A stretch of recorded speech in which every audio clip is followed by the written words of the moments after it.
Here we go.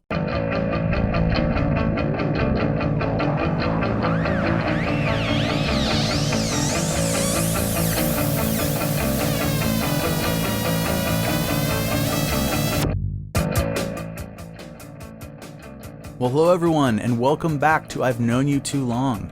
My name is Dave. You probably know that if you're listening to this by now. And today we're going to do a follow-up episode. We're going to catch up with a person who has been on the show before. So sitting in front of me right now is Demian Johnston. Hello. How you doing, man? I'm good. How are you? I'm doing well. We just figured out that it's been a year and a half since you've been on the show. That's right.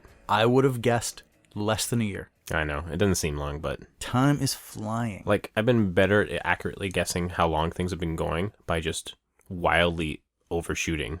Been like, what has that been, like 7 years? And then we'll look at it and be like, fuck yeah, it's been 7 years. Jesus. I thought you were going to tell me 6 months. Like, you're handicapping your guesses. Mm-hmm. Is that the right way to put that? Or is it a filter? I don't know. I'm padding them. Let's figure it out. Oh, you're padding it. Yeah, okay. padding my guesses.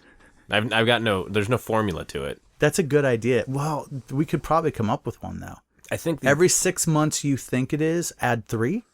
Maybe. I'm doing it to make myself seem less forgetful, because I've always been forgetful, but now that I'm getting older, I can't blame it on being like a space cadet like I have when I was a teenager. Now it's because I'm getting older. Like, I don't want to admit any of that I'm getting, that in any way I'm getting forgetful or losing any acuity or ability.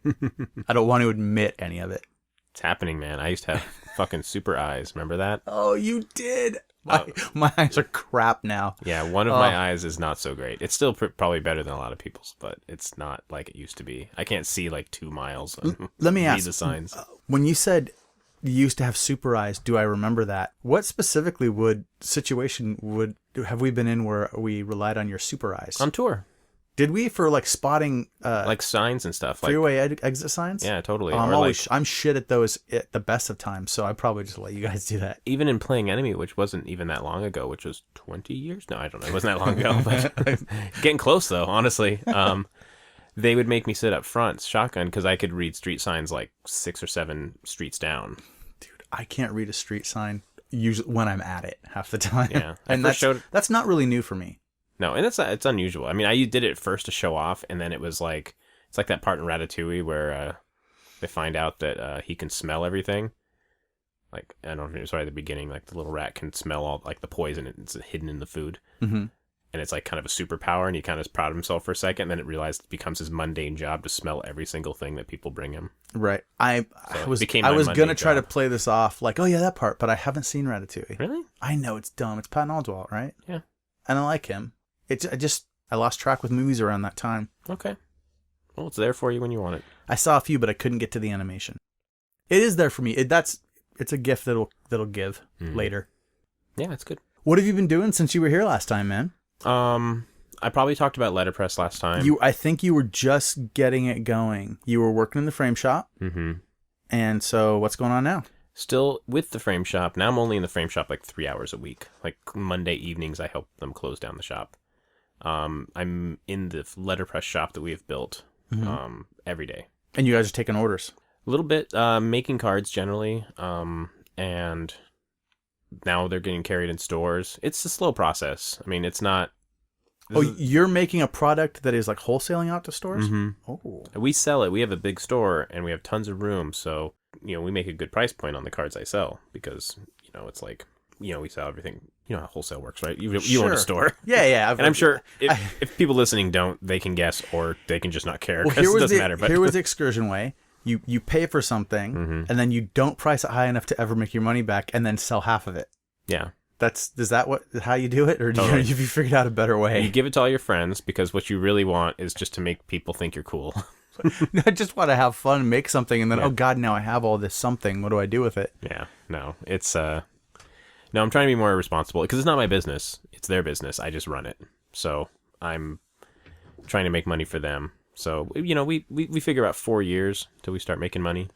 That's cool. So we're into about a year and a half now. And you're enjoying yourself? Yeah. Like in the shop alone, I think we made just a couple grand in a month just on my cards. And it's, $5 cards. That's a lot of cards. Cool. Just in one store. And that's just out of the dozen that I sell in. So. And does this have any is it kind of like working at Kinkos where there's this like side opportunity for record label stuff or doing stuff for other labels? Sure. Yeah, and I have access to the equipment anytime I want. Some of the equipment's actually mine, so I've been able to do some little side jobs for people too. I made Eris has a triple 7-inch thing coming out, and I designed and designed and illustrated and printed all of the covers, and they're letterpress covers with like Obi strips and everything. It's really cool. Cool. Yeah. All right, what label is that on? That is on Mylene Sheath. So coming soon, people. Yes, it is. Yeah, so lots of work, but it's still slow going, but it's really awesome. And then I'm also, as of last Tuesday, I am an official like real life letterpress instructor where I'm getting paid by a school and everything. So. Oh, you're teaching a class? Yeah, I was a teaching assistant for like 5 years. I'm sure I mentioned that in the last one. I don't know that you did. I don't know that you did. It could just be me. Okay. Yeah, I may not have, but I've been a teaching assistant to School of Visual Concepts, or we call it SVC, in downtown Seattle for like 5 years. Nice. And now you're a full-blown teacher? Yeah, now I have my first real class all by myself where I have my own TAs. Did you gain that position through experience, or did you have to go to school? Experience. You can do that. It's not an accredited school, so it's not like I needed a degree, which I do not have. So. Okay. That's what I was wondering. Yeah. I am a School of Hard Knocks, man. So do you want to get to business, or do you have some more that you want to tell? I was just trying to think of all the stuff I've been doing just to see if there's anything else. Well, what are you doing musically? I'm still doing Great Falls. Yeah. We're going to get ready to record our fourth record, I guess, fourth album. In between the last time you recorded and this time, your bandmate Shane had some kind of a bad injury, didn't he? Oh, yeah. We were playing at the Funhouse, and he fell off the stage. Like, he's always jumping in the crowd, and, being belligerent with people. But this time he, like, legit and tripped. people are like, someone's going to get hurt. Yeah. And he, like, legitimately, like, tripped on this little kicker box that's on the stage. They have, like, a new little, kicker box, like, low-end speakers on the stage that's actually, like, an inch higher than the stage. Super dangerous. Oh, yeah. And he totally ate shit on that and fell over and just busted his humerus right in half. Ooh. And it was bad. Which bone is that? That's that arm bone. Top there. arm bone. Mm-hmm. Oh. On his left side, so his fretting hand. How long did that take him out of the game? A lot while. He's actually still technically not 100%. They don't put you like in a real cast always anymore. So he just had this weird like strap system that kind of strapped it to his body. Obamacare, am I right? Yeah, exactly. Good thing we won't have to worry about that anymore. No, I know. He sat in his death panel for just long enough where they decided like, well, he only got one. We're not going to make Soylent Green out of you, but we're going to not give you a cast either. Man, least effective secret Muslim terrorist ever. I know. I think he only killed people in Muslim countries. He did. He's only a scourge of the Middle East, really. All right, well, we weren't talking about that yet. We were talking about your band stuff. So you got another record coming out. Yeah, there'll be another record coming out. We probably honestly won't be... it's possible that we'll be recording it in October, because... I'm not sure if I'm supposed to mention this, but I'll be going down to San Francisco in October to start playing guitar for another band for just a tour. We're doing like the Southwest, and we're playing Southwest Terror Fest. And you're not supposed to mention who this band is. Not supposed to. It's not. I mean, most people probably haven't heard of it anyway, but I think it's because the Southwest Terror Fest people don't want to have their lineup announced yet. Okay, but is this a band that's is this some kind of a reunion thing? It's nothing like that. It's a currently functioning band. Okay. We could say it, and then you could just like go deet if you want over it or something. Yeah. It's this band Okay. Yeah. But and that can't be in the show, so I'll yeah. Yep. But if you want to beep it, that might be funny. Hold on a second. No way, are you kidding me? People are gonna lose their minds when they hear that band is actually gonna be playing at the what fest? Southwest Terror Fest. Yeah, that's crazy, dude. Wait, people, listen. We didn't have clearance to announce it on this episode, but when you hear it, you'll know. Yeah, you'll lose your mind, not because it's really great news, but because you're so fragile. Wait, you're not using the word snowflake these days, are you? No, absolutely not. You're on your way though with that fragile stuff. That's true. Yeah, I know. I'm apparently not very sensitive. So what else is going? You're still doing label stuff? Still doing some label stuff. Finishing up the live KTL cassette series. I have 9, 10, 11, and 12 coming out this year, and I'll be done. Oh, you're not going to do? It's a dozen? It's a dozen. And then you'll do 13 because something will happen that you weren't planning for, and you'll be like, Baker's dozen. Maybe. We'll see. I know how these things work. Yeah, but I'm gonna basically stop doing it. I've been starting to put like prints and little other projects, art projects and stuff I've made by myself and by other artists, mainly comic artists. I'm also doing a weekly comics podcast too, called The Comics Roast now. Is it already out? It's been out for years, actually. But you're just starting to be on it? I've been on for a little over a year now. Okay, I didn't know anything about this. So we'll link that for sure on the page. So go to nobodysnose.com, go to the page for this episode. It's going to be episode 26.5, I think is what this one is. Nice. Yeah, check it out. I'll link to the episode so people can give it a listen. Yeah, it's fun. It's these 3 dudes from Chicago. They're all hardcore kids, old hardcore kids. They're like a little bit younger than me, but they're all rad kids, and we talk about comics, and it often degrades down into politics and me ranting for 20 minutes about gentrification or something, but it's sweet. We try to focus on comics as much as possible. In fact, we're trying to sort of retool it as of this year, and we'll see what comes of it, but it got to the point where it started becoming like hour and a half every week of us just like rambling. Right. Well, this isn't fun to listen to. So like a podcast. Yeah, totally. Like we just realized, we have decent listenership or whatever, but we just need to kind of focus it a little bit.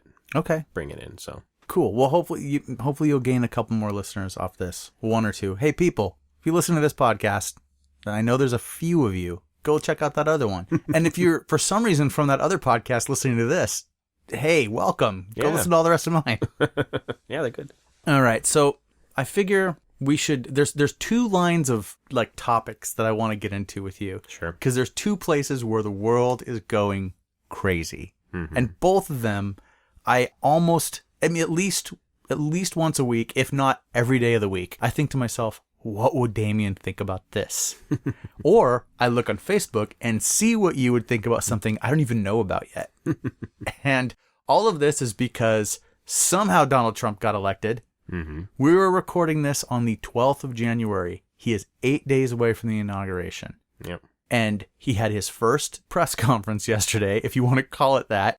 And it's insane. Everything that's going on is insane. Today, they announced that they're going to be investigating the FBI. The Justice Department's going to be investigating the FBI for their conduct prior to the election because they had all this information on Trump, but they released BS information on Clinton to sway the election. And since all the stuff that's coming out is that Russia was trying to sway the election, maybe the real agent was Comey.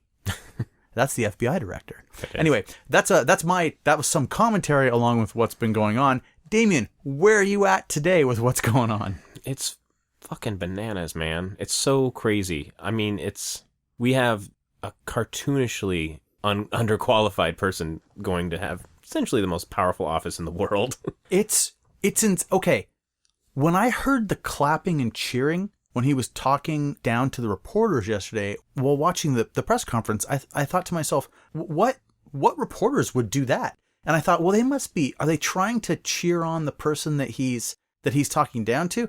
And then I heard shortly after that he had packed the room with his own staffers so that it would sound like a Trump rally whenever they needed backing him up. Yeah, it's always a show. That is crazy. Oh, it's crazy. I mean, he's the one. He was using the term that the country's like Nazi Germany, yet he actually had fake like seat filler clapper and cheers for when he denounced the press. Yeah. What is that? Lufthansa or whatever. No, yeah, exactly. Lugenpresse. Lugenpresse, that's it. Yeah. Yeah. Oh God. So that's the world we're living in. It is. Yeah. I mean, yeah. Look, there's still part of me that is going to be completely surprised when he actually gets sworn in. It's 8 days. I still can't believe that another shoe isn't going to drop. A lot can happen in 8 days, apparently, nowadays. A lot can be forgotten, though, in 8 days, too. I mean, this is... Yeah, but I also I thought there would be more on that whole Electoral College thing. Yeah. But I just lost. I mean, what is wrong with people? I know. I thought there'd be more defectors, but nope. Apparently no one wanted to step out on a ledge. Yeah, I mean, I defended the Electoral College in the past, so I had a hard time, like, coming out against it just because I was very disappointed with the outcome. But that said, I think I've defended it in the context of maybe how it was more valuable in the past. I'm interested because I've never really been one to like fight on this issue. Mm-hmm. Tell me the defense for the Electoral College. Well, it's a historical defense. I don't think... I think all of that said, little caveat, is that I don't see any reason to have it anymore. It doesn't seem to make any sense any longer. Right. It's kind of like we're not a democracy. Yeah, like essentially once the phone... Oh, we're not. Once the phone existed, it was useless. I mean, to me, because the point is that, like, you have all these independent states, essentially, which are, ununited states. They're sort of their own independent thing. And if you go just by pure popular vote, just by the population, it stands to reason that the coast, the centers of business, centers of commerce will be... And culture. Fair point. Will be essentially in control of the entire country. And then you have people who have concerns in, like, Iowa and, Boise and all the stuff that whose voice should count as much as everyone else's. So to me, from what I gather, the Electoral College was sort of put there to kind of guarantee that, even though California is going to have more say than New Hampshire, like, that it's a little bit fairer as far as the volume of the voices. You'd think there was some mechanism available to human beings to be able to move to a place where you felt that your voice had more sway, It's true, but I mean, it's... Yeah. And actually, their votes are worth more in those states. They are worth more. They vote the equivalent of many other people in the centers of commerce and culture and industry in this country. It's very true. It is incredibly frustrating. It is. I mean, I think the point is... And people that live on ranches and farmland and just go to church and know the people in their small town are, by and large, I don't mean everybody, but by and large, more likely to hold views that run counter to the popular view of the country. The idea of a progressive, like, they're going to be anti-gay, they're going to be separatist, if not racist. They're going to have all kinds of old school. They're going to think religion belongs in the government. And it's the way to destroy that is travel and association with other types of people. And they don't get as much of that.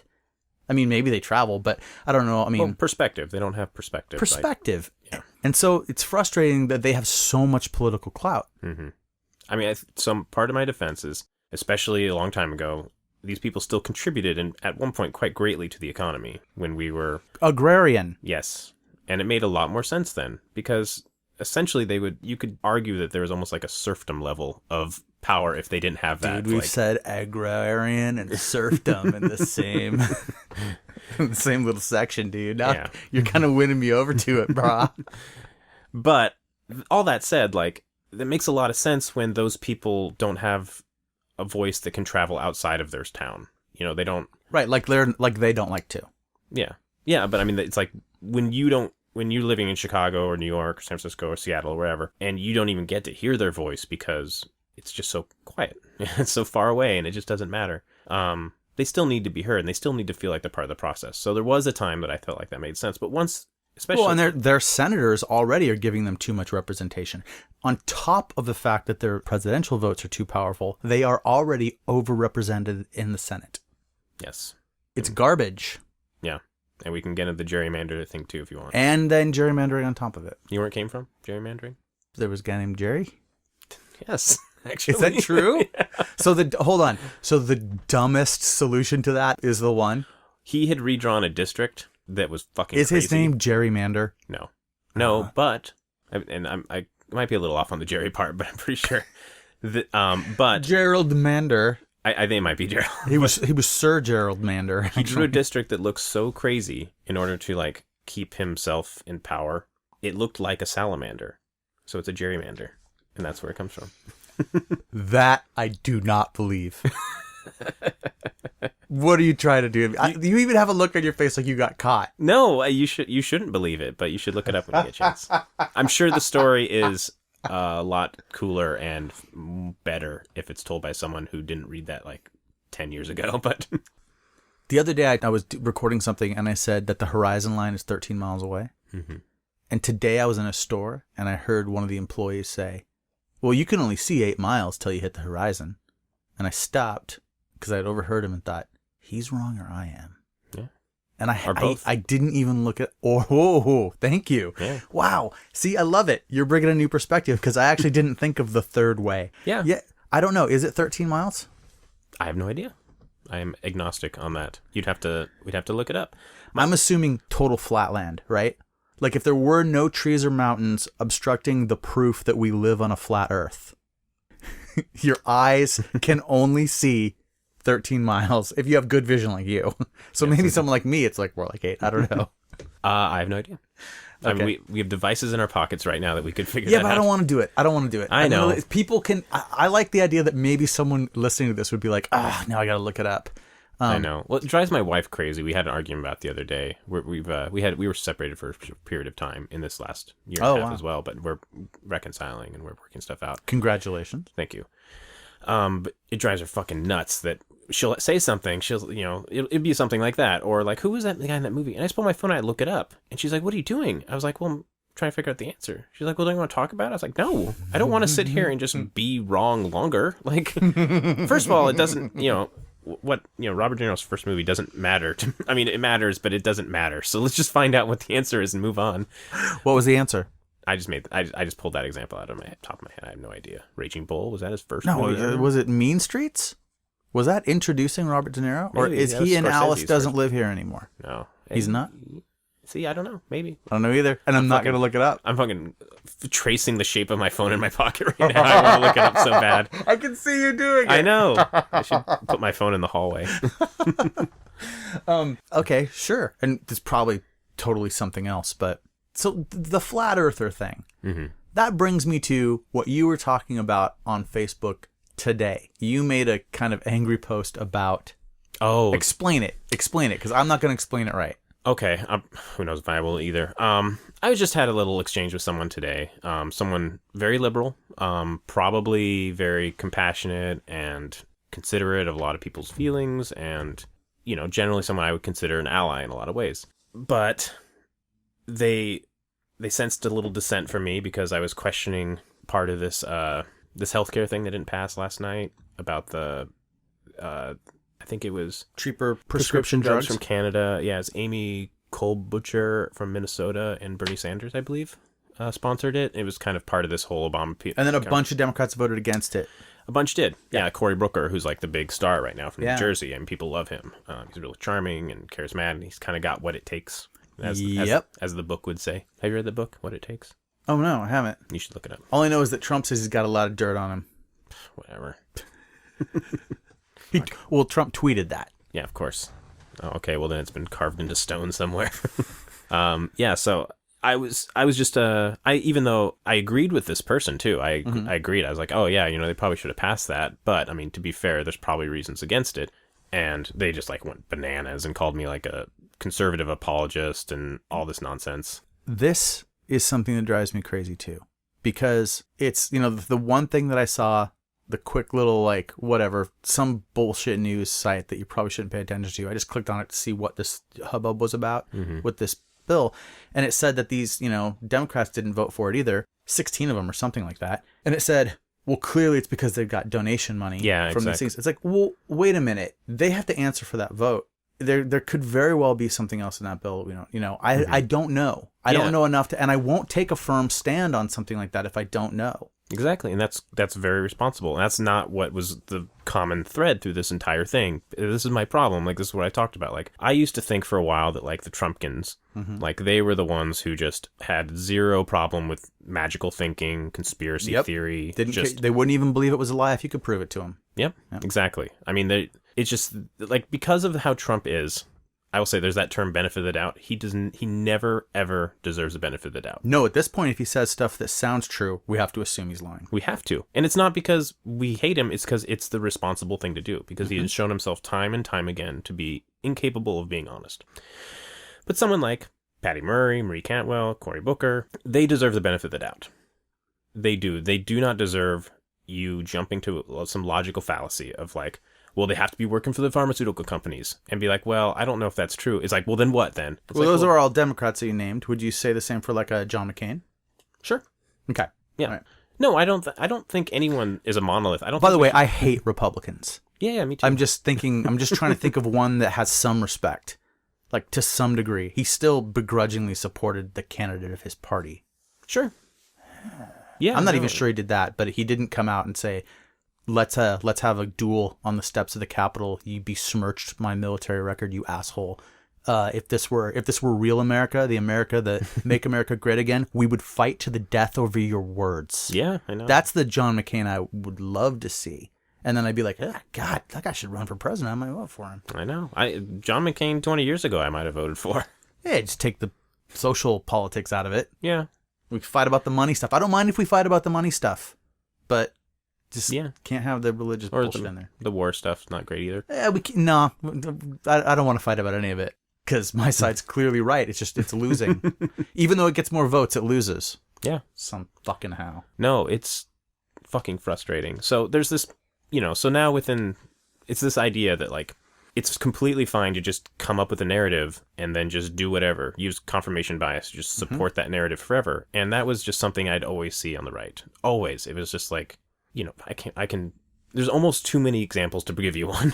Right. This person, and it sounds like this person wasn't angry with you about the information that you were going to put forward. They were angry at you for wanting to look for the information. Certainly. Yeah. That is a problem. I posed some hypotheticals. I was like, it could be, I said something.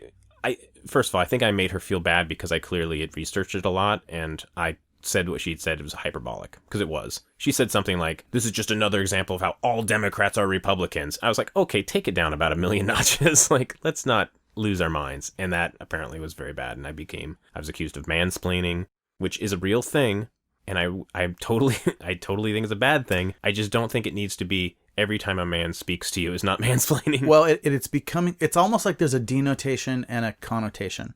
The denotation of mansplaining, which I'm going to mansplain to you now because I think you already know what I'm going to say. So this is literally mansplaining. Yes. Is a male explaining something to you that you already know as if you don't already know it. Yes. Explaining something to you that you don't know or wouldn't know isn't mansplaining. No. It's just talking, but it's it's taking on that's the connotation of it, right? It's just anytime a man is annoying you, it's mansplaining. Exactly. She said it was annoying and sexist and mansplaining. And I was like, well, okay, here's the problem. I don't know how to continue with this conversation in any other way because you're wrong. Yeah, I can't. So, it's like trying to meet. Okay, so welcome to the new alt-right exactly. pro-man version of I've known you too long. No, it's not. That's not at all what we're doing. But this is real frustration in the world, in the way we interact with people. Right. And I think people have a really hard time with being shamed. Like as if shaming someone is necessarily bad, which it's not. There's constructive shame. I have a problem with the idea that it's shaming to correct an incorrect assumption. I think people feel shame when people they feel shame, but I don't think the intent is to cause shame. No, of course not. I mean, I'm not. In fact, she said I was being passive aggressive when I tried to be like, can you please explain to me, first of all, how I'm being racist or sexist or whatever the hell it was. And she said that she gets paid too much to waste time to teach me how to pull my head out of my ass or something. Because basically, I was told that by a riot girl in like 1992, and that's why I never got on board with that movement as much as I should have. Yeah, for sure. We don't have time to educate you right now, and the reason why we were trying to have the conversation is because we had a friend at this show in Bellingham. It was his first show, and there was a bad experience involving him, the girls in this band. It wasn't terrible. He just had questions. He didn't understand why they would say something they said from the stage. And instead of taking that opportunity, it was an opportunity to have a big firestorm battle about riot. He didn't understand. It's not that he didn't understand their politics within punk rock. He didn't understand punk rock. So we couldn't get him in the door because and so I just had such a bad experience. But that was the same exact thing. Don't have time to educate you.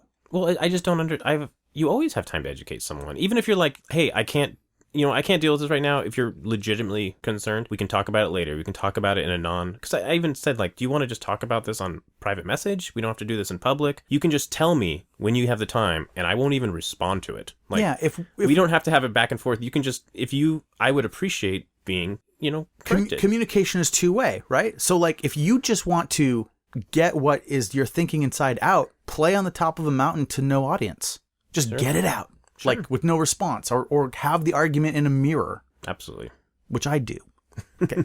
But I made the mistake of using specific examples. I was like, oh, well, maybe this bill would be in violation of 1994's Prescription Drug Marketplace Act, and that would cause legal precedent with NAFTA because prescription drugs don't fall under free trade. It's all these things I happen to know because I read about this stuff.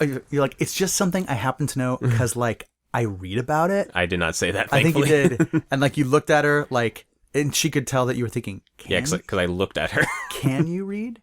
So hold on a second. We're going to go to a commercial and then we'll be back with two white guys in a Pizzagate shop. Oh, Jesus. Okay, no, we're back. All right. So it was frustrating because I have a legitimate desire to be educated and not be ignorant. I would prefer not to be ignorant. I'd never want to argue from a position of ignorance because it's ignorant. I want to know the truth of a situation. Absolutely. And if I'm wrong, I want someone to be able to say, oh, I don't think that's right. And then tell me about it. And I go, oh, why did I think that? You know, like that to me, that's the essence of it all. That's, you know, everything I ever found out was, look, anytime you changed your mind or like adopted a new thing, it was you were wrong or ignorant beforehand. Well, you know, back when we were straight edge, No. I guess you could say we because both of us in the room aren't right now. Yeah. But back when you were straight edge. Yeah, back when I was straight edge, I was very conservative, not politically, but as far as like, I think, as far as my communication skills were, I was young, maybe naive, but I was pretty certain I was right.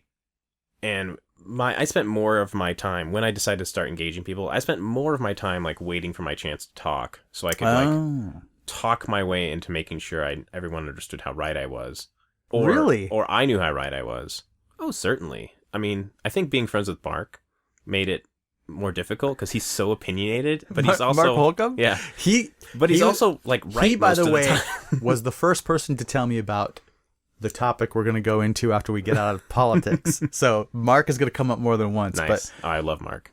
This is Mark from Undertow we're talking about. Yeah. So you felt you got that from Mark? Well, no, I didn't get that. No, I didn't get that. You from had Mark. to be able to go toe to toe with Mark. Yeah, Mark challenged me in ways that I hadn't been challenged before. Like he was, it was not an echo chamber being around Mark. Aggressive stance, an aggressive stance, and if you gave him, if he sensed weakness in your argument, he was going to attack you.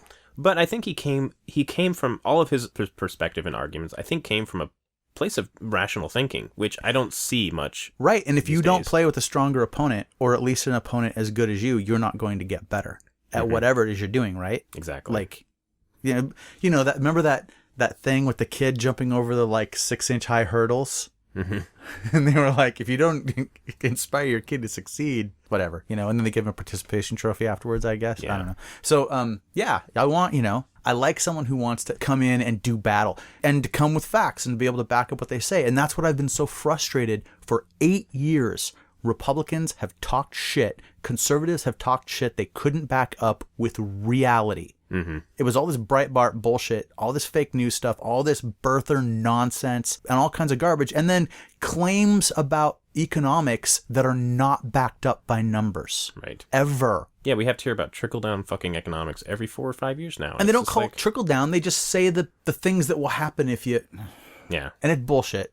It's bullshit. Democrats turn the economy around. Republicans blow the money. Give it to rich people. So, and that's historically what's happened. Yeah. But now I'm seeing it happen on my side. And that's what we're getting to. You're seeing, okay, I see a little bit of it too. There have been some things that annoyed me. I was annoyed. Okay, listen. Let's define something. We should always define our terms, yeah. Before we go forward, because what I'm about to say is going to piss some people off, okay? You can disagree with part of something and still agree with the majority of it.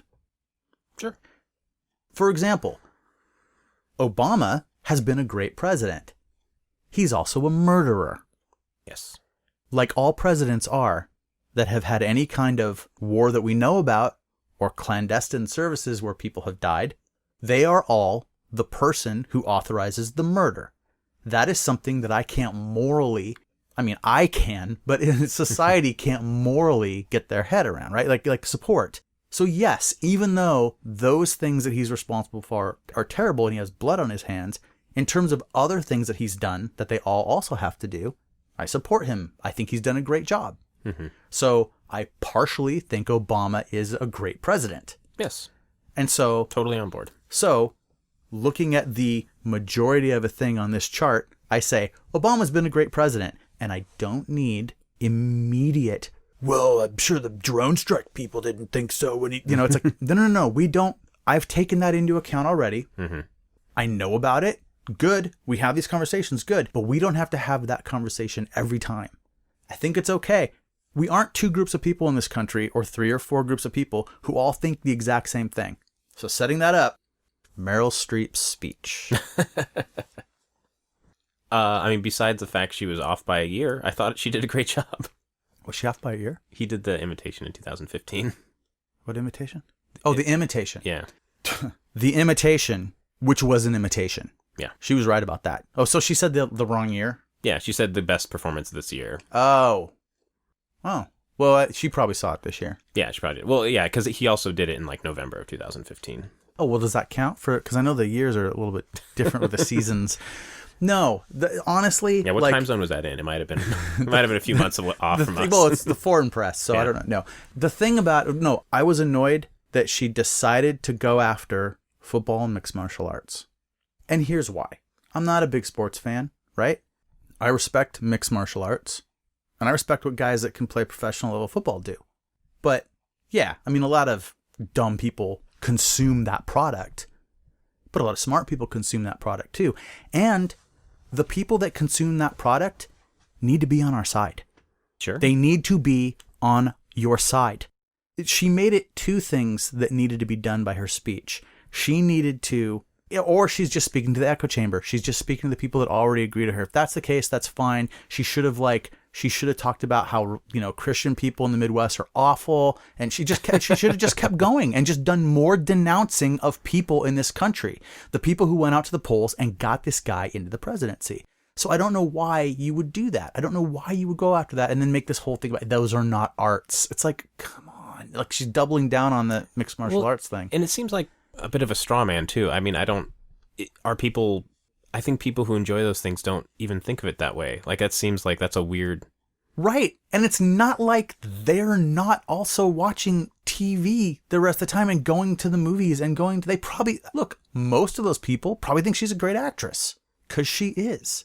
And she said those things that I thought were damaging and hurtful to her point within an overall thing that I mostly support and liked and wished the message came through stronger. And so I'm seeing people share it and excited about her emotion there and that she used that opportunity. And I'm like, yeah, that's awesome. And then I hear it and I go, and while I'm hearing it, I'm like, I wish she hadn't said that. Yeah. But you know what? This is still cool. And then in the next day of social media, I see people coming out and saying, she talked shit on football. She talked shit on mixed martial arts. And then other people saying, oh, you're going to throw away her whole message because of that. And no one being able to parse out things, right? Yeah. And also people actually getting mad, like on the left that support her, that anyone that they think are on their side would listen to the side of the people that are mad that she called out football and mixed martial arts. So it feels to me that's kind of the same thing. Like it doesn't have to be all or nothing. Mm-hmm. We need to be a group of people with varied ideas, generally moving in the same political direction. Yeah, I mean, there's no reason you can't, we can't, of course, go up to Meryl Streep after she gives her speech, but you couldn't go up and be like, hey, overall, that was a great job. Great, great emotion, great message. I've got some notes. I don't know that notes are worthwhile after the performance. No, but unless there's going to be another performance. Sure, but in her world, she still carries the responsibility of those words as long as they're remembered. So okay, that's what you're saying. But I wouldn't. Yeah, I would just say. But I mean, we don't owe Meryl Streep anything, so nope. She's fine. But no, it goes along with exactly what you're saying, that you can take parts of something and George W. Bush, guy was a monster and allowed himself to be controlled by a worse monster. Yep. And did some terrible stuff, but did amazing work in Africa. And I'm sorry, when he's not in a political situation and you see him with that dopey look on his face, painting a picture or running around with a dog. Oh, his paintings are adorable. Yeah, and with his wife who seems to, and people on the opposite side of the aisle that just know him personally seem to, why is he holding hands with Michelle Obama? Stuff like that. Like when he's doing that little dance with her, it's like okay, amazing. But this guy is such a dope that at that funeral or at that memorial service, he was starting to move his hands and dance to the music. He's a child man. Yeah. And you know what? His dad was still I'm sorry. Dana Carvey's impression of his dad kind of made him lovable. Mm-hmm. A lovable ex-head of the CIA. Yeah, murder too. Oh my God. Oh my God. So but yeah, not calling out drone strikes, more like garroting someone in an alley. The way I like it. Yeah. His stealth skills are real high. Look, I would love to live in a world where none of that ever had to happen. Yeah, be wonderful. And it's, the Bernie Sanders thing. I mean, a lot of the people that criticize me are ones that see me as criticizing Bernie Sanders, although I supported him very early on. Yeah. I caucused for him. Yeah, I did. He won our state. Didn't win the nomination, so I went with the next best thing. Well, yeah, I learned some fucking game theory that could win, and did by. Yeah, I learned some game theory. But hold on. Maybe you should learn some game theory. Yeah, exactly. I realize that's the filter everyone like. That's what everyone's hearing. Like they all have the Siri reading their fucking messages to them, and they put it on like the annoying condescending voice. No, but I mean Bernie Sanders. I thought he was great, but I mean, look at his fucking support of the bombing of Kosovo, where tons of innocent people died. He had no problem with that, and the attacks Israel against the people in Gaza, completely supported that. I mean, he's not completely clean either. I mean, he's not. He's the best we've seen on that level, and still dirty. Yeah, yeah. Because you're gonna get your hands dirty. So you've got to extrapolate that through your life. Like if you knew everything about every person that you know, and you applied this standard, you'd have no friends. You wouldn't be able to be around anybody. People and people do awful shit at one point. And you wouldn't in be their able life, to stand anybody ever. I mean, right? You everyone around you would be monsters. Yeah. Well, that's exactly what I meant. Oh, that's okay. Yeah. Not you. I meant like. The way you see the world. Yeah, for sure. Yeah. So, yeah. What's gonna happen, man? Trump's coming in. What are your predictions for? Do you have any predictions for the first half of this year? Dude, I have no idea. It's gonna be. I mean, it doesn't matter anymore. I fucking subscribed to Jacobin magazine the day after Trump won. I was just like, it doesn't matter anymore. Fuck it. I'm going as far left as possible. Jacobin? I don't even know what that is. It's like a socialist magazine. Oh, yeah? It's great. Hey, how did you feel about people that had been pretty definitively anti-gun the day after the election saying, I don't know, now I feel like I should get a gun? Like, that's an interesting thing, isn't it? Yeah, I mean, I kind of like it. I mean, it gives you some perspective on, like, maybe why all these people decided they needed guns, too. I think that the reality hit home to people that the way that things are, and people always think this about everything, about their jobs, about their living situation. The way it is now won't be the way it is tomorrow necessarily. At some point, things could change. They could get better, they could get worse. Mm-hmm. And a lot of people who, I mean, to their credit, some people said, nope. Not even now, but yeah, I think it upset them that the side that had all the guns now had all of the power. Yeah. You know Eric Markley, right? Oh, yes. I love Eric. Hey, Eric. I'm sure he's listening. Yeah, I love when I think he'd favorited something I said where I just said something like, I love that all the liberals are buying guns now. Because I'm probably a little to the right or maybe a little center when it comes on guns and some things. I don't like them personally. I don't want one. I'm glad I don't own one. Mm-hmm. But I think being a liberal and being a Democrat, I honestly think we're a little backwards when it comes to that. Like, it's kind of clear to me in the Constitution what it says. Do I necessarily agree with it? I don't. Right. And you can actually go back. People, they don't like to do this. You can actually go back and look at the amendment in the English Constitution that they base the Second Amendment on, pre-firearms. Like, it was about people being able to have weapons in their own homes. This militia thing it's just flowery wording. You bring your gun to the militia. The army, they give you a gun. You got to bring your gun that you have at home to the militia. So it has nothing to do with you can only have a gun to be in the militia. Yeah, just because militia and military look the same on paper doesn't mean they're the same word. And we're making, once again, a whole bunch of people are getting really angry with us right now. Again, well, we got to stop for a word from our sponsor. No, I don't even know any more sponsors. Well, I mean, and also, I mean, but that said, I mean, I do support gun control in as strict as it can possibly be. I mean, I don't think any... me too. Well, no, I wouldn't say as strict as it could possibly be. I know. Does Vince Vaughn have a shoe company? They could be our fake sponsor. Okay. I mean, short of banning, because I think banning doesn't make sense to me. It just does. It seems like an ineffective use of resources. Right. Well, and I'll argue that, even the clip size argument, there's fine arguments for that the clip size is not all that necessarily. Yeah. It's not. I think social engineering would honestly do more to take gun violence down than legislation would. And I find that's scary. Social engineering. Social engineering is going to be a good thing. If you look at jaywalking is something that you don't see that often. You do see it, but it's at one point in time when cars were first becoming a thing, people were constantly jaywalking because there wasn't cars the day before, and now there's cars. Yeah.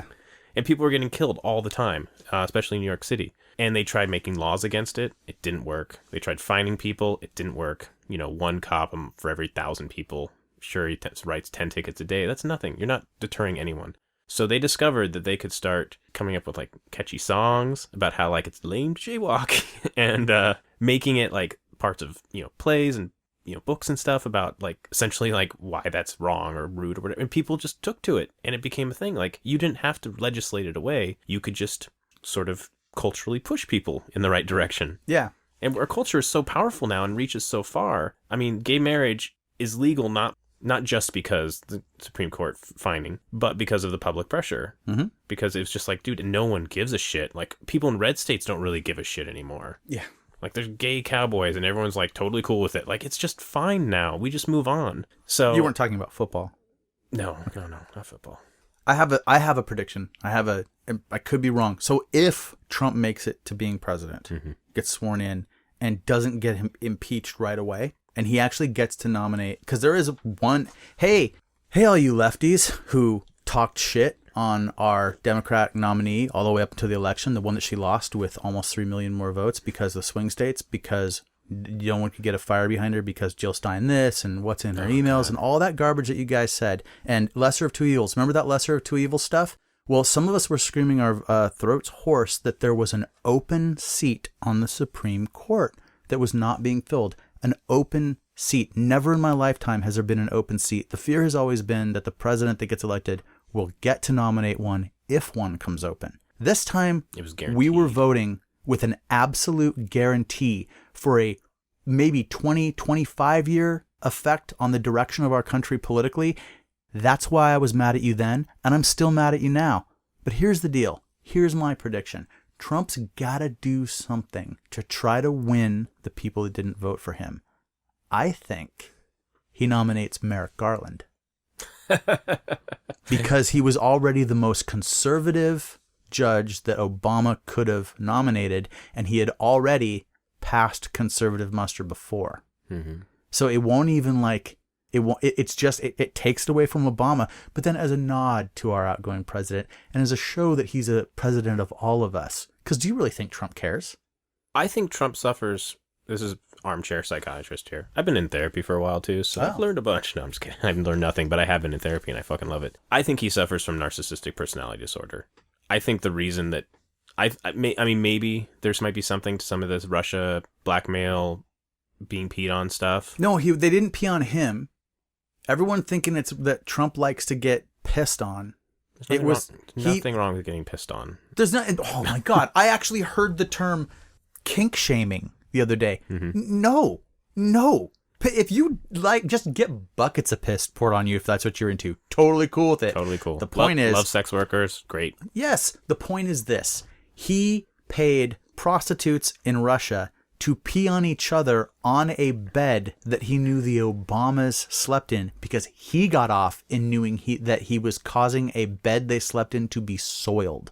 It wasn't even about him. Right. That is the story. Correct? That is the correct story. Yeah. So this whole, then you just extrapolate it out and make a million jokes about him because you have to. It's funny. He has ads saying got a golden opportunity.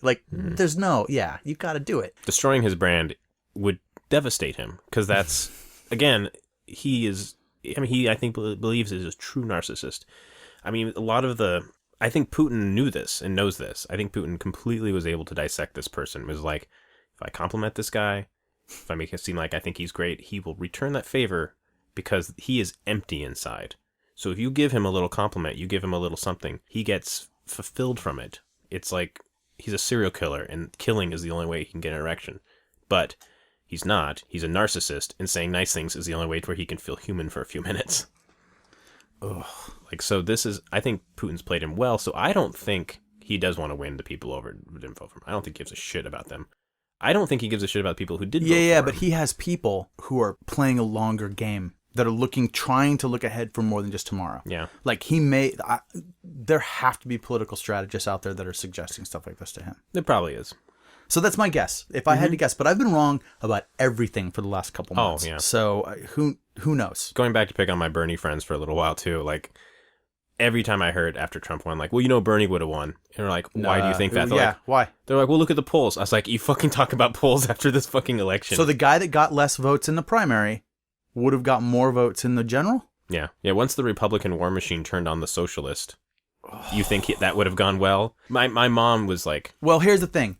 Every person that was probably supporting Clinton still would have supported Bernie, and he would have got all those weirdos. But I don't know if all those weirdos would have been enough. Probably not. And he still would have been up against a very flawed candidate. And it was a really low turnout even on the Republican side. And no emails. Comey wouldn't have been able to... I mean, Comey won the election for Trump with that email thing.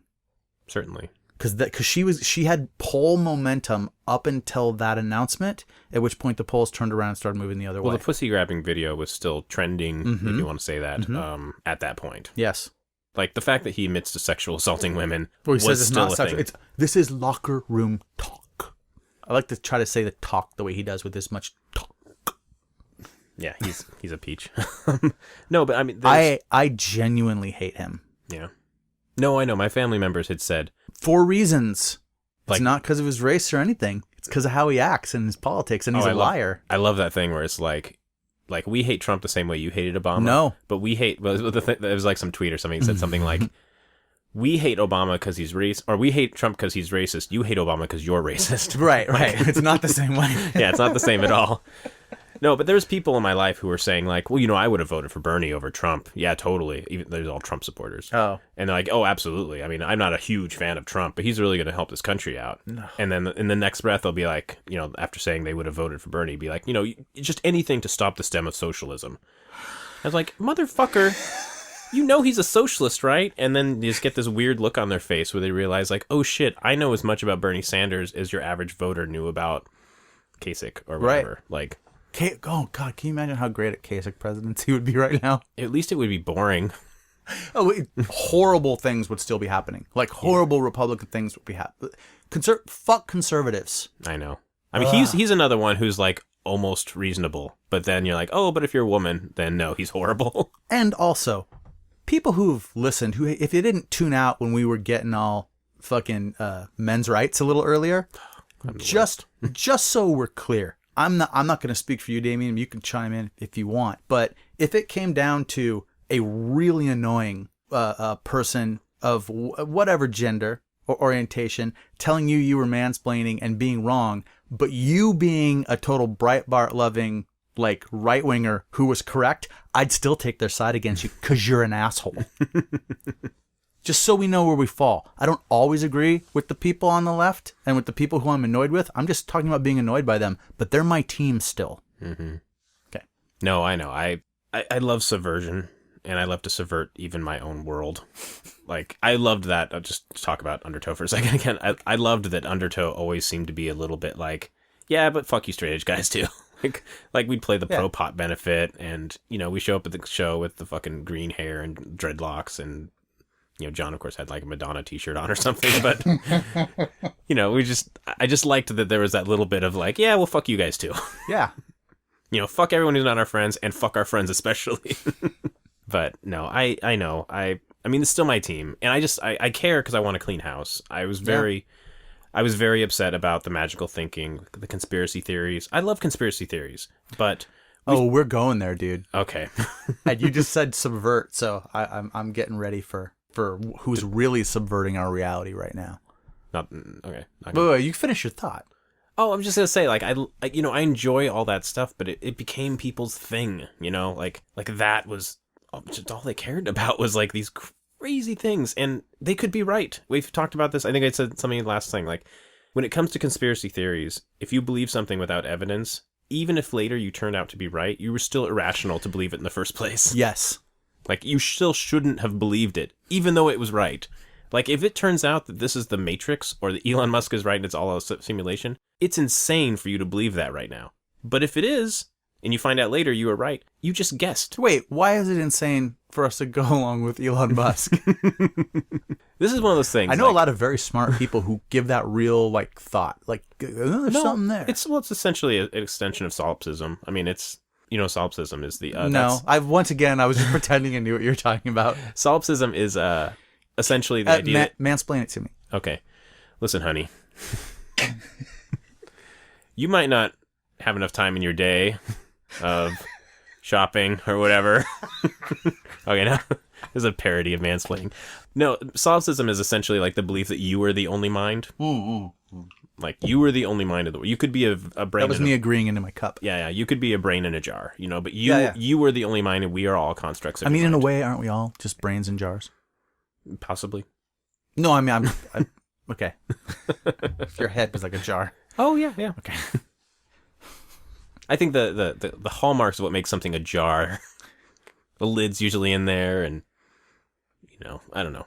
When we play a game like Minecraft or World of Warcraft, are we creating, are those lives that we're playing on the screen creating actual lives in some sort of other universe that is wondering about the origin of their reality?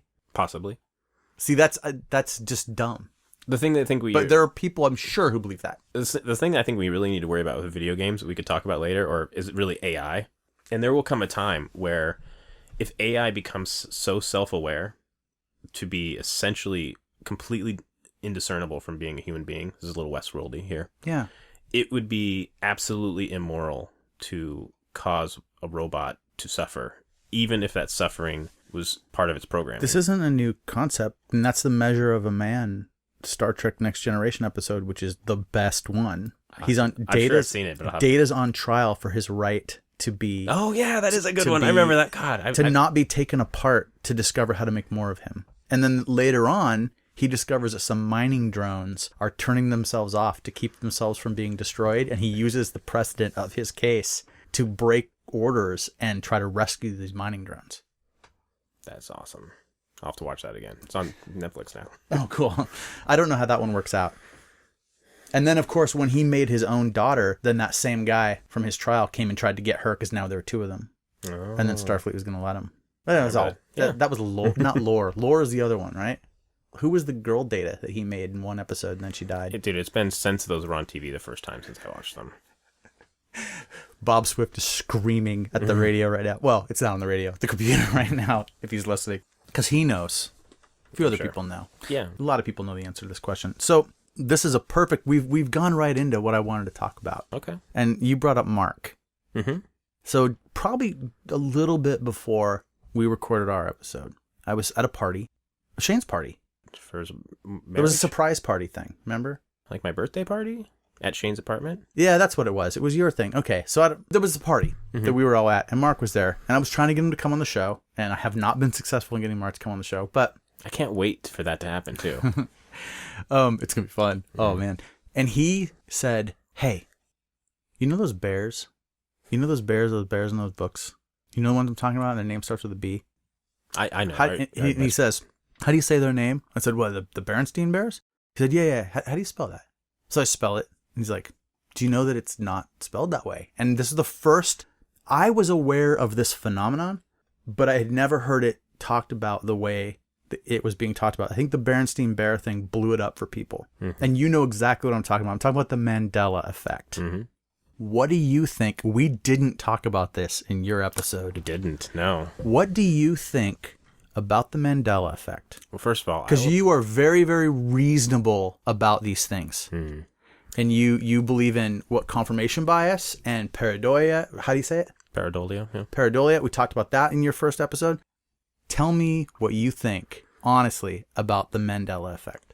Okay. First of all, a nice little thing is that I talk about my family a lot, how we're very different. My little brother's super into conspiracy theories. This Christmas, this is his best one. This is his favorite one. He talked to me about it all Christmas. But the Mandela Effect is his favorite one? That's his new favorite one. So, Dude, there's some great stuff. I hope people understand what we're talking about. Yeah, it's the thing where there seems to be a cultural memory or a collective memory about something, and that it seems like we almost all at once discover that we were incorrect slightly about it. Mm-hmm. Like, does Kit Kat have a hyphen? Turns out it doesn't, but we all were like, I think it does. Yeah. And you start getting enough people that say that, you start being like, this is weird that we all think these things, that we all think it's Berenstein Bears and not Berenstain Bears. Like, that's weird. It was Berenstein. Sure. Here's how I think about the Mandela Effect. It doesn't matter. Okay. Oh, dude, that's seriously how I live my life too. Because no one of us and no group of us has the ability to do a damn thing about it. Can we investigate this at all? Or do we all just decide, like, you know what? I do remember that. We all remember it that way. Well, what a lot the hell? Of, a lot of religious groups are using it because they're saying that this is Satan's plan. That they're trying to now say that the Book of Revelations, this is what a lot of these things are in line with that. He is playing a long game. Right. So the Mandela Effect thing is, so the whole, you know about the CERN connection. If you talk to your brother, then... Oh, yeah, he's all thinks it's, we got basically popped into a slightly different reality. So there's kind of two ways of looking at it. I like the second way. The first way, I think, is the CERN idea. The idea is that CERN is this huge super collider. Well, it's an organization that has this huge super collider, and they're trying to investigate dark matter. And they're starting to have success, and people are now seeming to think that our reality is changing in subtle ways. And here's the trick. If someone who was never famous and never published anything had a total change in their life 50 years ago, you don't know about it. You only know the subtle things that are for some reason lodged in your memory enough to remember, like Berenstain.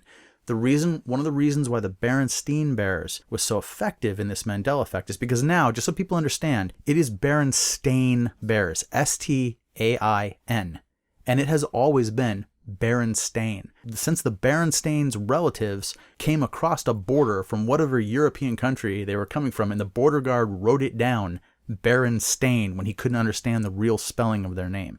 It has always been, you can't dig books out of the attic and see the original spelling. There's never been a book printed with Berenstain. But three reasons really, why this is a problem. Because when people started seeing that it was Berenstain, a lot of people started saying, did they change that because it sounded too Jewish? I've heard a lot of people say that. Why? A lot of people are saying... Why would they change...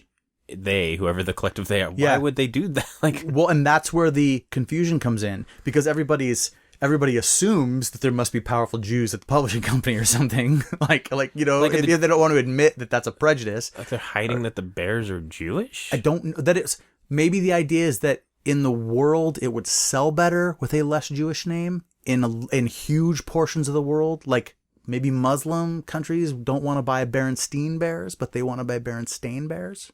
Okay. Like, who knows what the reasons are, right? Like, are they trying to sell more books? You sell the same books over again now. Work's already done. So there's that. But then there's people whose name is Berenstain, spelled S-T-E-I-N, who remember that the Bears had the same name as them from when they were kids. And teachers that remember having to use the fact that it was the violation of the I before E rule, using the Berenstain Bears as an example that sometimes that doesn't work. These are groups of people that don't make sense that do exist. So the Berenstain Bear one is huge.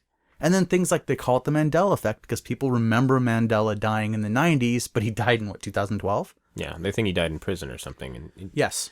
I don't remember most of these things, and I also... Well, there's a book. They're showing these pages from a South African textbook now that references his death, but it's not reporting on the death, it's referencing after the fact the death. And so the idea that when that person wrote that book, he wasn't writing about it, but he was just referencing because it was something everybody that knew happened. And so they're saying that could actually be, because that wasn't a direct thing that would change, because his memory would have never changed when he wrote that book, that could be proof. That's one of the new things that's come up. That's a stretch. It's a stretch, of course it is. But, well, and if you go back and find like message board posts from like the late 90s and early 2000s, everyone spells it Steen. Sure. I mean, a lot of people think Jack in the Box. The box is actually a B-O-X, but it's actually like a B and a fish. Like the O and the X are connected. And Jack and the Bee-Fish? Jack and the Bee-Fish. That's actually Jesse Robertson calls it Jack and the Bee-Fish. Because that's what it looks like. I don't know that one. Okay, there's so many new ones. Forrest Gump doesn't say life is like a box of chocolates. They did not say Houston, we have a problem. There's a false one in Greece. In the beginning of the Grease Lightning song... I thought you meant the country. Go ahead. In the beginning of the Grease Lightning song, in the movie, John Travolta does not sing the lyrics the way people remember it, but I have checked on my vinyl copy, the cast recording is different than the movie version. Oh, interesting. So people are remembering, they probably saw the movie a couple times, but they probably had the record or have listened to it. So he's like, what's that question is the part where he goes, hydromatic. He says it third on the record, but he says it second in the movie. Is this what we're spending? Not you and I. Is this what the world is spending its energy thinking? Well, yeah, about? because now everyone's looking for examples of the Mandela Effect. Oh, so here's the point. People think that experiments that CERN is doing Mm-hmm. is causing this stuff to happen accidentally. Ripples in the timeline causing the whole multi-universe theory to overlap. And since all of our universes are exactly the same with tiny subtle differences, supposedly. And Man in the High Castle is real popular right now. And then, yeah, exactly. Because that's what that premise of that show is, right? There's kind a of multiverse thing. multiverse thing. Okay, that's one take on it. And then, of course, there's the devil is using CERN, or this is the devil fooling people, or it's demons from another realm, or aliens are demons, and all of that could be. But then I was listening to a guy give a scientist, supposedly, it was on YouTube, give a little lecture. And he was talking about the idea that it could much more likely be time travel experimentation from a future point. And this I like. This makes my brain go, okay. And he said, if I were going to experiment, I would do one small thing and see what the ripple did. And then there'd have to be more tests. You'd have to have a series of tests. You'd have to be able to see how much you could change and what the ripple effects were and how that affected reality. He goes, since this seems to be speeding up and we're discovering more and more, it almost seems like this is something someone's doing. Maybe they're even doing it in our present. So that's why it seems like it's happening more and more, because they're doing the experiments now. That's interesting. And that works for me better. I like it. Cool. Okay, so what do you think the Mandela Effect is a real thing? Again, I don't think it matters if it is, because there's no way for me. I want to know if It's there's any Mandela Effect that you are. It's like if someone's like, do you think the Illuminati's real? And I'm like, maybe. It doesn't matter. I mean, if there's a super powerful secret organization that's controlling humanity for so long, what does it matter to me? Don't you just kind of assume that there is? I don't know. I think human nature might just be enough of a Illuminati in its way. Like, I think you don't need to personify it. Like, we do enough sabotaging of ourselves. There's definitely stuff going on in secret that we don't know about. Sure. Oh, yeah, all the time. And you find out about it sometimes. And right, you find out way later. Oh, look, people back, said they were conspiracy theorists. But here's the thing: it's never the big stuff. No, it's never. Yeah, they were actually aliens. Although, I mean, I'm kind of into that one. At this point, go ahead. If there's aliens, just tell us. Because now, who cares? Who gives a shit anymore? I'll tell you what, so here's what I've been having fun with is that I've been looking into Mandela Effect stuff online on YouTube. And so now YouTube is suggesting crazier and crazier stuff to me. And I'm getting lots and lots of UFO stuff now. There's a great Secure Team 10 or something is this person who uploads stuff. And it's all secret bases on the moon and swarms of UFOs around the planet and all kinds of amazing stuff. And look, it's so enjoyable for me to like watch that stuff, and I laugh and I go, okay, it's some stuff I'm into. It helps me with like when I'm thinking about fiction writing and stuff, but who cares? Like, it's exactly what you said. It's not going to affect whether I'm going to go to work tomorrow or whether I'm going to try to do the things I want to do for the next 10, 20, 30 years of my life. If I find myself tomorrow tangled in an international web of espionage in which certain players have to be taken out for the sake of humanity and I'm somehow involved in it, things will change for me. But for the time being, it just doesn't matter so much. I mean, I guess... Are you trying to tell me something? I don't think so, but maybe. How? Well, that was kind of specific. That was specific.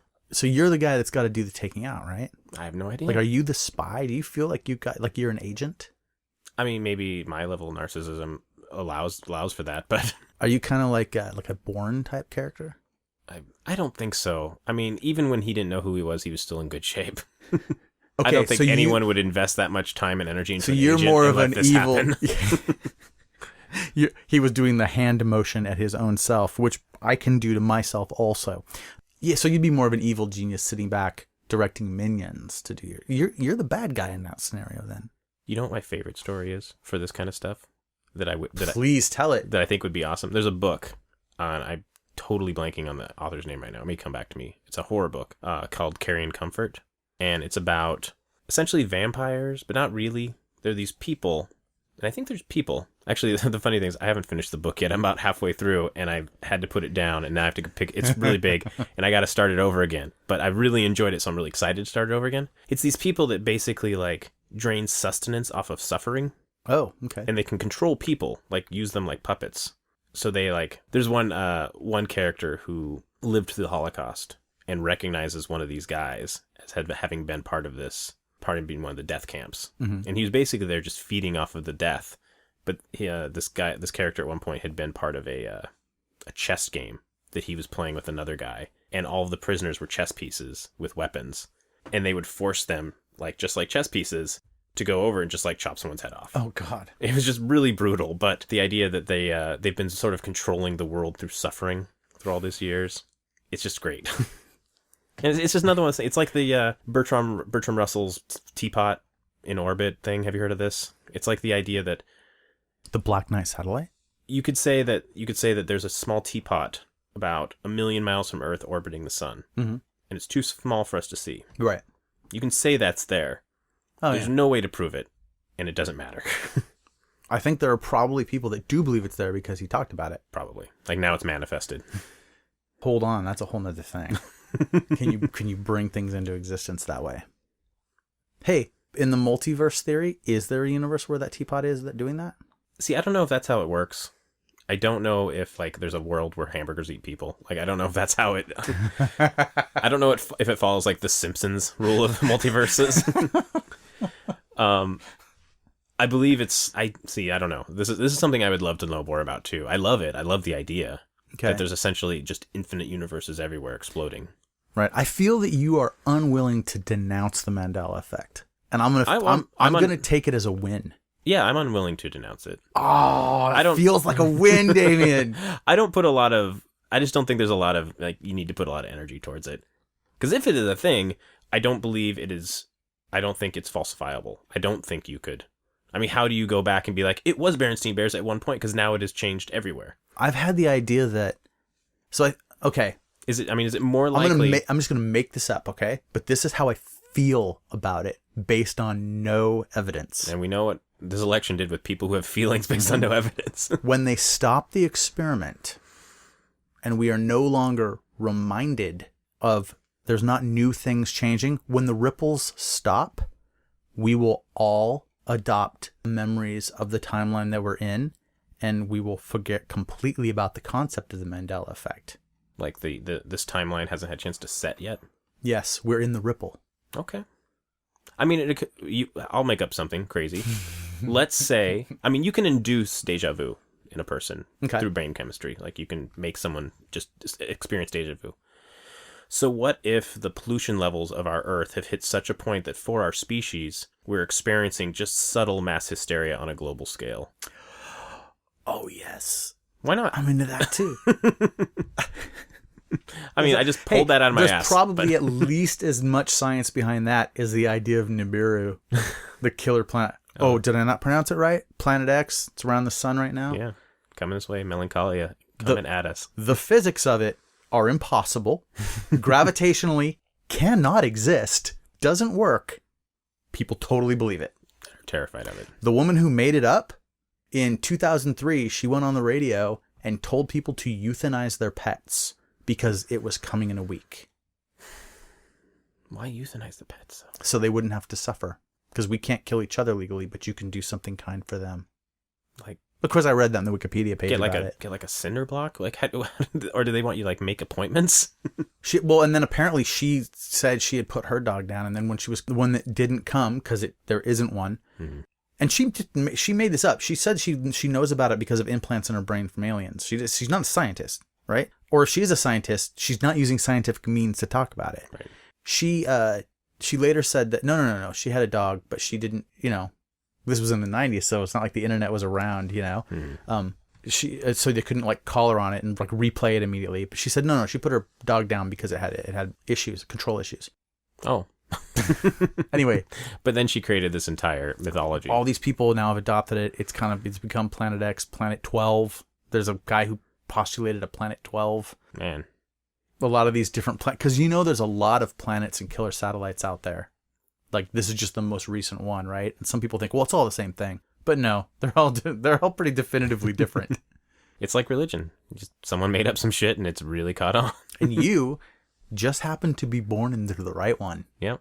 Man, lucky you. Math is amazing. You won the lotto, sir. I have enjoyed this very much. Yeah, me too. Now, is there anything else you want to say before we close this thing up? No, I think we covered everything. I don't know. We didn't cover much of anything. No, we didn't cover much of anything. But we did what I wanted to talk about, I think. Yeah. We dipped our toes into all the dips at the table. We double dipped. Yes. No one else is going to want to put it in this. No. Yeah, so I have been enjoying your the way you've been approaching our political situation through social media. Keep it up. Yeah, I'm backing off a little bit.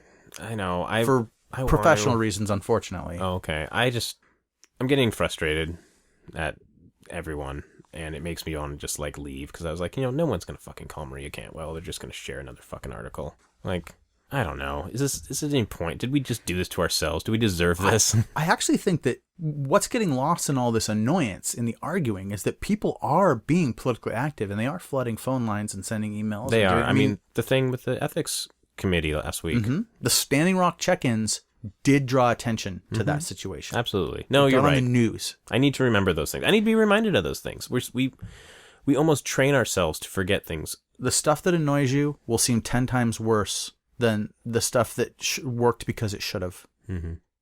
Right? Because you're just like, good, what's next? And then crushed under the weight of people who just want to fight. Yeah. I mean, now we have our own Tea Party, this like left-wing purity test thing that's just fucking driving me What's crazy. it called, though? Does it have a name? No, because... Don't we get to co-opt something from American history? The Tea Party got a name because they got cosplay to go with it. Like, they got to wear, like, fucking tri-cornered hats and powdered wigs and shit. And so what? Oh, man. There's got to be something. I don't know. Fucking Uber Rage or something. I don't know. Fucking... This is why they win. Patchouli Fury. Yeah. I don't know. I'm feeling very cynical lately, and maybe it's a little bit because of today's little back and forth left a bad taste in my mouth, but because I honestly try to come at these situations with, with being as authentic with people. Mm-hmm. I believe authenticity is more important than honesty, and I try to be as authentic as possible, and I try my best not to manipulate people or manipulate situations. So I try not to like use terms like passive-aggressive. I try not to be passive-aggressive in a way that is manipulative. I may be passive-aggressive in a way that is Northwest cultural. Right, because we have that for sure. Yeah, but not in a way where I'm trying to change the way someone feels while still subtly, like, poking at them. I'm avoiding that. So it's frustrating. I think it's tough being in the Northwest when it comes to some of this shit like this, too, because we are kind of dicks. Yeah. And our city's fucking falling around our shoulders, and our mayor sucks. I could talk all night if you want about this stuff. But this country is full of people who suck. It's just different ways. Totally. I mean, we all suck. Honestly, we could spend an hour on that fucking prescription bill thing. Go out on a high note. God damn it. Well, we do have to close it out because this is just a catch-up. This is just a catch-up. But last time we did 3 hours. Yeah. This time we're coming in at under an hour and a half. Okay. Excellent. There may be. I may tack on some stuff at the end when we were talking about movies. We'll see. Yeah. All right, brother. Thanks for coming out, man. Thank you. Good seeing you, buddy. Good seeing you.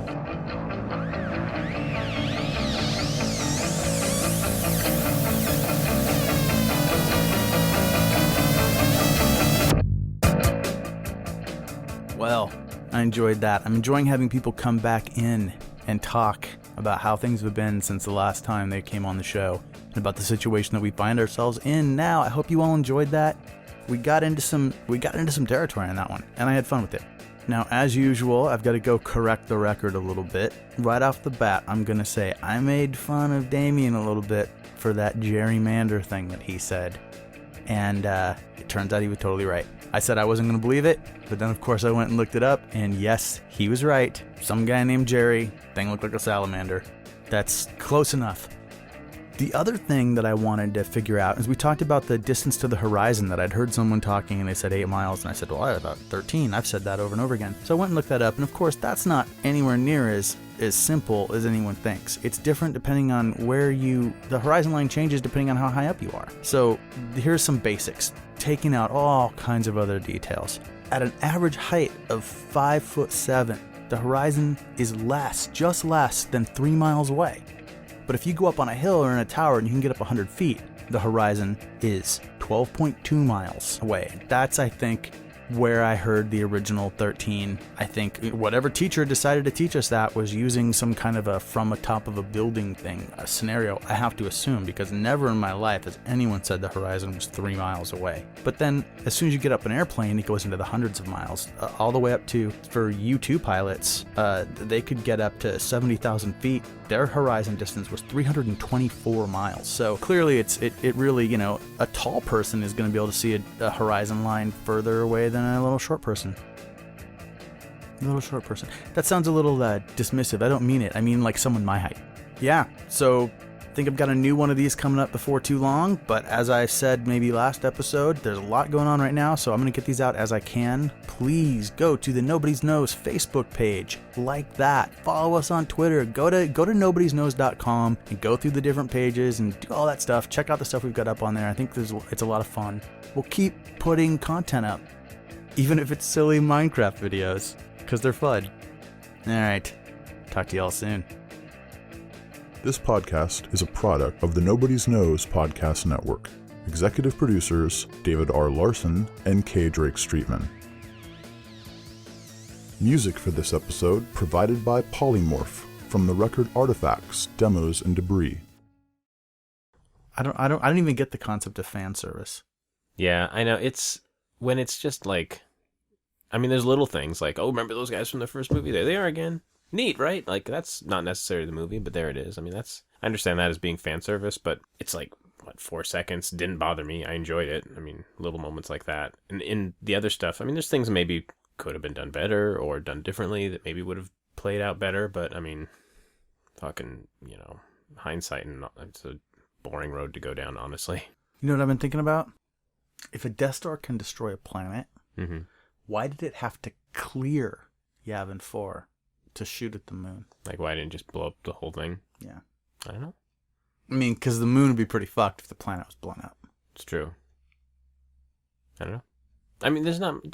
The science of Star Wars is pretty fucking terrible. Here's what pisses me off, okay? I'm 46. I saw Star Wars when I was 6 years old. I just had that thought last week.